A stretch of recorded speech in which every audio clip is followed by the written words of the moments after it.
So what are our goals today? We want to help you make a great first impression in your phone and video recorded interviews. And to do this, we're going to talk through some tips. We're going to work through it. Then we're going to have a little practice as if it was a phone interview. And you can start thinking about this in the back of your mind. I'm going to have some time. I'll be talking for a little while longer, but start thinking of a project that you might want to talk about in a first interview. And I want you to think about describing that project to a non-technical interviewer, because a lot of times that first interview, the phone interview, or especially video recorded interview, who knows who might see it, but it's often going to be going through a non-technical person, an HR, someone who's not a hiring manager. So we want to make sure that you feel confident describing one of your projects to a non-technical interviewer. So be thinking about which project you might want to talk about. You'll have about 20 minutes until you have to do it. Nothing like pressure at the last second. So what's our agenda? I'm going to talk for about the next 15 or 20 minutes about tips and techniques for phone and video recorded interviews. Then we're going to have a breakout session for about 15 minutes. And we're Q&A. That should not say 2 minutes. That should say about 20 minutes. So sorry about that. I promise you'll have more than 2 minutes for questions. So let's think about this. Why should we spend time preparing for an initial screening? I work with so many people who have sudden panics because they have an interview coming and they haven't prepared. And they think, well, it's just the phone interview. It's just that first screening. How important can that be? So let's think about, why is it that important? Why is it important for us to prepare that?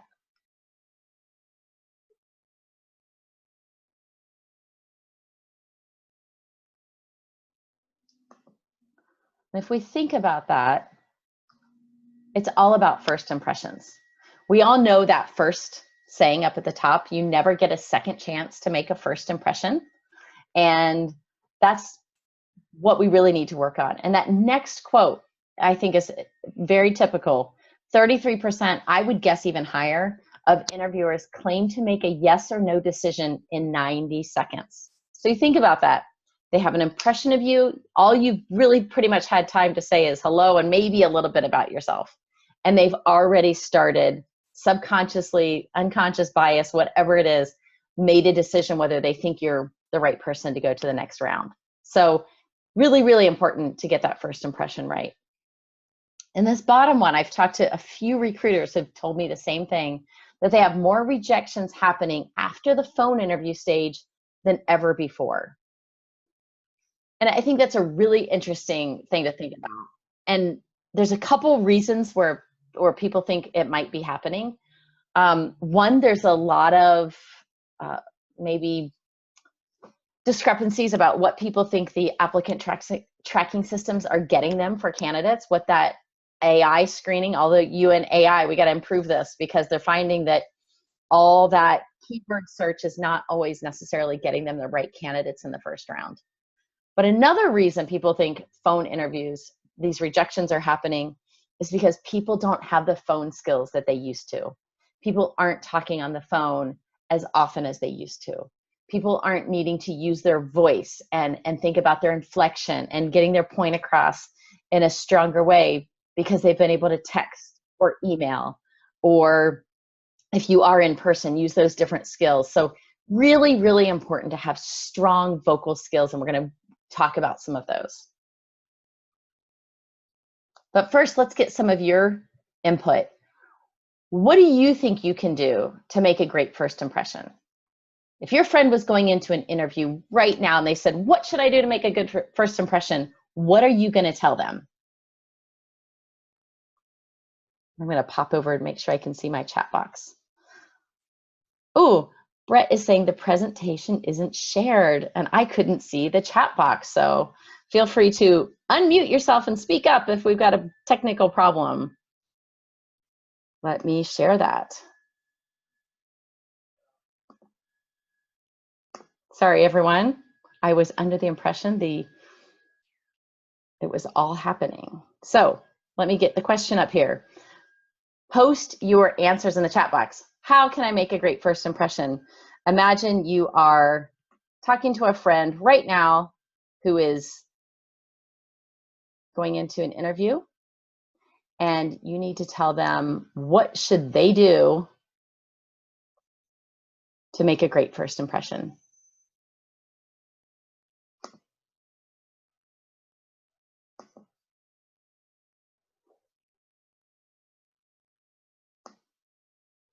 All right. Confidently speak about yourself. Very good. A warm and polite greeting. Very good. What else? Give me some thoughts, everyone. Your best friend is going into an interview. What are you going to tell them? Great, Brett, be on time. Very good. What else? What are you going to tell your best buddy? Give him some good advice. They're going in right now. What else can they do? Smile when you speak, even on the phone. Really good one, Oana. That's absolutely true. People can hear your smile. Confidence and no hmms while speaking. Very good. No ums and hmms. Excellent. Really confident voice. Samitra says, don't hesitate to say, I don't know if you don't. Good. Hopefully in the first 90 seconds, you know everything you need to say, because that's really where you have the power to step in. And we'll talk, we can get into a little more about what you don't know. Know exactly the message you want to convey. That's really good, Sylvia. When we think about needing to know your own message, for every interview, you need to go in and think, what do I want that person, this company to know about me? Because it could be a little different for each job. Each company you talk to might be a little bit different. Be yourself and don't exaggerate. Really good. Just be yourself, be authentic. These are all great, great things. And I'm going to pop up my next slide to talk a little bit, show some of the ideas. We're going to talk through some of these. So, eye contact. First thing to do to build trust. I'm going to start at the top of the screen up there. Really, eye contact, making that connection with someone. Your attire, how you're dressed.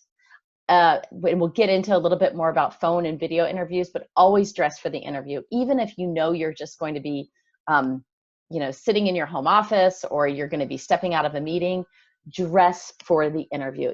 It's going to help bring that confidence level up. Smile, we said that earlier. Just give that smile off, give that positive energy, and you get it back from that person as well.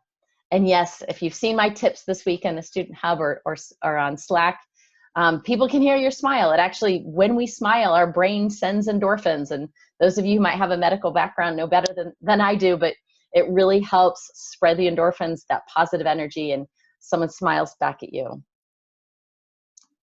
One of the questions that just came up, do we need to look into the camera or into the screen while having a Skype interview? And we're going to get that, and definitely look into your camera. The next up there on the screen, confidence. We want to project that confidence. Body language. Think about the body language you're using. Obviously, if it's a phone interview, they're not going to see it. But again, when you think about everything that can make you appear and feel confident, it's posture, it's eye contact, it's open hands. Use all of that when you're on the phone. And in these video recorded interviews we're going to talk about, or anytime you're on, just like I am right now, I don't want to be, if I was just sitting like this or like this, it was so disinterested, like it would, or maybe I was just like sitting kind of like angry looking. You want to have open hands, show that open body language, sit up tall, really show that confidence, that posture, and to show you're interested and you're serious and you're engaged. Have a positive tone. Even when they're asking a question like, have you had a challenge? Has there been an issue? Do you have a colleague you've struggled with? Always explain your answer, but in a way that you can show the positive results, the outcomes, the great things that happened at the end. And use that strong voice. Practice with your inflection. Especially this can be a struggle if you're interviewing in a language that is different than your native language. It can be a little harder to know when and how to use that inflection, or it's just because you're thinking about what you want to say so much, it's harder to get that inflection out. So think about, as you practice, maybe some of the things you can really emphasize and words you can really put out there to show that stronger voice and that inflection in your voice.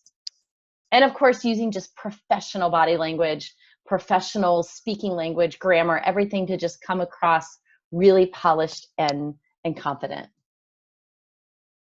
So those are some of all the things we can talk about when making great first impressions. And this obviously relates to in-person interviews, phones, whatever it is.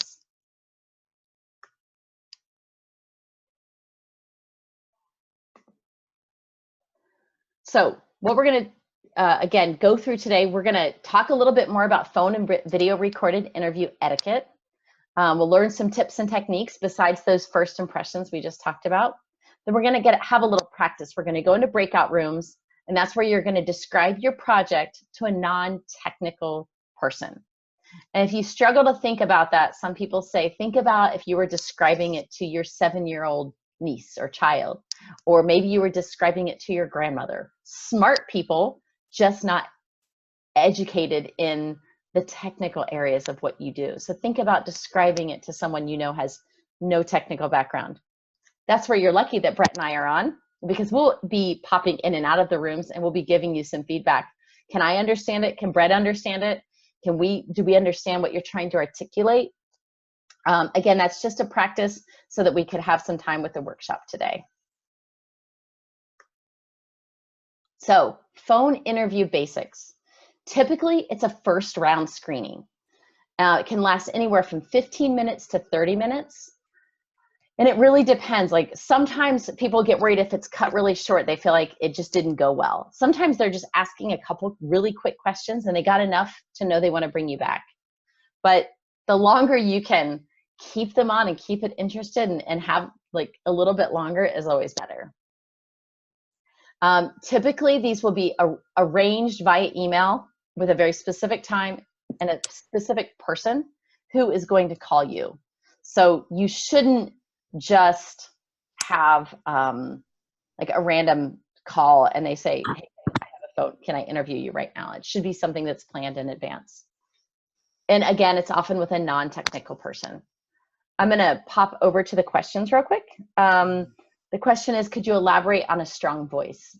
So if you imagine that, let's just say I'm in a video interview right now and I was talking like this and I was describing my project. And I thought that this would be what you want to hear and this would sound really exciting. You can tell that's not a strong voice, right? I'm not projecting. I'm not showing my enthusiasm, my energy. I want to talk about my project and this amazing digital marketing campaign that I just did and the results that I had. Like, show that energy. Of course, you still want to be yourself. If you're not a very extroverted, loud person, you don't have to be something you're not, but just up tall with some power to your voice so you're projecting and you're getting your point across in a confident manner. A little bit more about phone interviews. Make sure you're ready early and you're in a quiet environment. You want to make sure there's not a lot of background noise. Use your earbuds. It blocks out a lot of other noise. It helps you hear them clearer and you don't have as much extra noise happening. So, and then always answer the phone ready to speak to someone. So if I had an interview at 3 o'clock and the phone rang right now, and I just said, hey, what's up? Or hi, hello. It makes for an awkward, is this Angela? I'm calling for so. So always get in the habit of answering your phone. Hello, this is Angela speaking, or however in your country is more common. But always say your name so they're clear they got the person, and it just starts that whole conversation off without uncertainty. And of course, make sure your phone is fully charged. There's nothing worse than suddenly realizing you're having a phone interview and you've got the little battery red up there.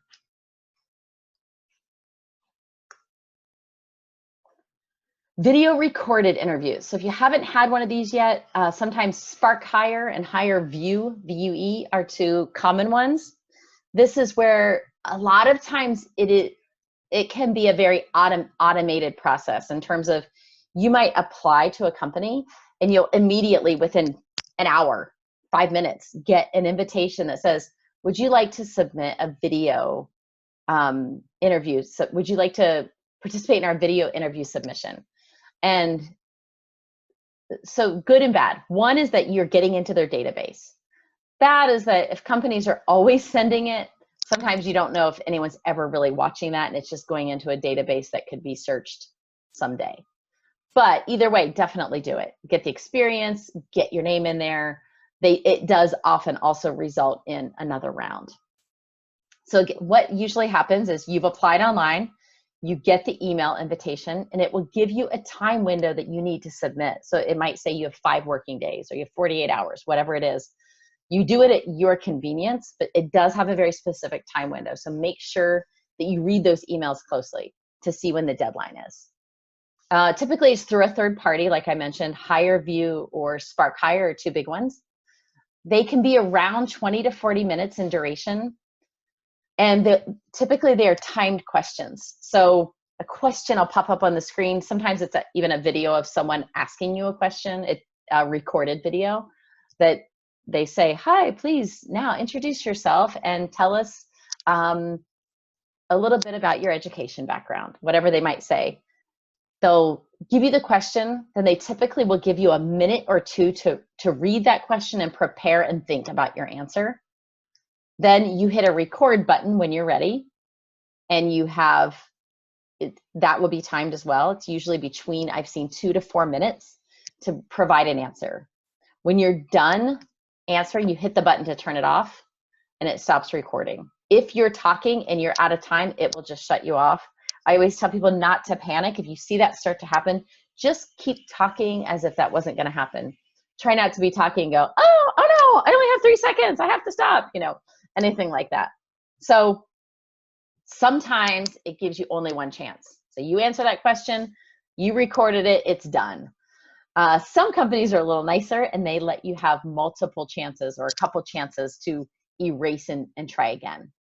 So they're a little bit stressful. I've done them myself. But, and again, looking at the camera, we'll get into that a little bit more later. But they're all a little bit different. So the key thing is to read the instructions, understand. Sometimes they'll have a practice question. I always recommend doing that so you kind of understand how the technology works and you feel a little more comfortable that way. A few more things. Again, read the instructions. Test your tech, make sure your internet's good, your camera's working, your microphone's working, all of that. Look at your camera, make sure you're eye level. A lot of laptops, I've noticed just recently, some people had Dell laptops and their camera was at the very bottom of their screen, which is hard because then you are looking down and you need to raise it up so that you're eye level and people feel that connection with you. You're looking at the camera, they can see your eyes. Make sure you have a clean and simple background, no dirty laundry. Literally, I've seen people with things hanging all over behind them. Try to find as plain of a background as you can and have some good lighting. The space I use now in my office, I've got a light that shines from back behind my screen, which helps a lot. If you're in a dark space, try to get a light behind your computer shining at you a bit. Professional attire, again, be ready. People are gonna be watching this. Practice, even if you don't want to log into their system yet, you can go onto HireVue and Spark Hire. You can look at, they have YouTube videos you can watch. They have practice activities on their site that you can do. Professional attire, obviously if it's a very casual company and you don't feel like a suit is the right thing, at least maybe a collared shirt or, just look like you're going to work and impressing people in an interview. It's always better to be overdressed than underdressed. So remember, set the stage. Be ready early, whether that's the phone interview or a video interview. Use your earbuds, dress for an interview, have a confident posture, know your pitch. If you're not sure what your pitch is and you're listening to this now, we've done webinars on creating your pitch before, and we've done a lot of practice with those. So go back and watch some of those webinars and find time to practice your pitch. It's super important. And just practice, practice, practice. Again, how do you practice? Know your pitch, practice your pitch. Research the company and possible questions. So Glassdoor and Crunchbase are 2 really great places to look for previous interview questions. Most of these first round type interviews are not super technical. They are typically more of an introduction. It's like just getting to know you a little bit. Some might go slightly technical. It all varies by the company. That's why it's good to do your research. Looking at Glassdoor and Crunchbase both can help. And just practice those typical first round interview questions. And I'm going to give you a list of those. This is a list really that I've kind of come up with that I find people are asked. I keep a little database after my clients have interviews to see if there's new trending questions out there. But pretty much the first round, tell me about you. Why are you interested? Why do you want to leave your old job? Why do you think you'd be a good fit? What's your biggest strength? What's your biggest weakness? Feel free to take a screenshot of this, not real complicated questions. And then oftentimes they want you to talk about a recent project. Maybe a recent project you're proud of, or a recent project that was a big challenge to you, whatever it is. Hopefully by now we're getting close to practice time, that you have all come up with your